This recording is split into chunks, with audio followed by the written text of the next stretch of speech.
10 नवंबर की शाम घड़ी में 6:50 का वक्त था। लाल किला के आसपास हमेशा की तरह ही भीड़ थी। कोई वहां घूमने गया तो कोई वहां से गुजर रहा था। कोई शाम की थकान मिटाने गया तो कोई अपनों से मिलने मेट्रो पकड़ने जा रहा था।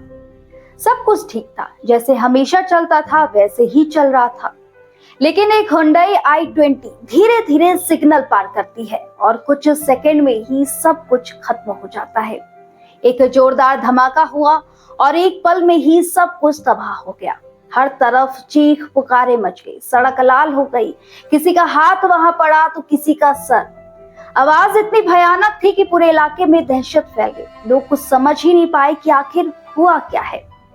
लाल किला जो देश की पहचान है, अब दहशत का मंजर बन गया था।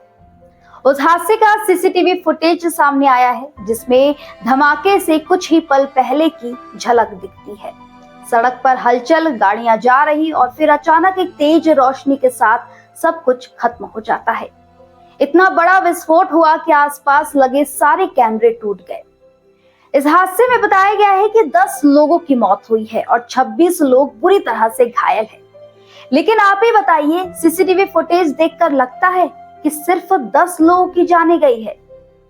जो लोग उस वक्त वहां थे, उन्होंने बताया कि धमाके के बाद 100 मीटर तक इंसानी शरीर के टुकड़े बिखरे थे। किसी की बाइक चल चुकी, किसी की कार पलट गई और किसी का परिवार हमेशा के लिए टूट गया।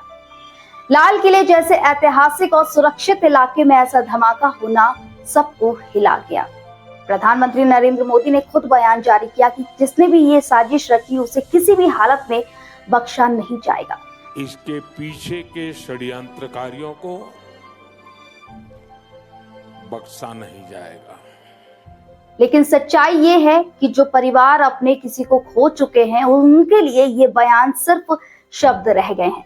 किसी की माँ अपने बेटी की तस्वीर सीने से लगाए बैठी है, किसी के बच्चे की मासूम आंखें अब भी अपने पिता का इंतजार कर रही है और किसी पत्नी के हाथों की मेहंदी अब सिर्फ याद बनकर रह गई।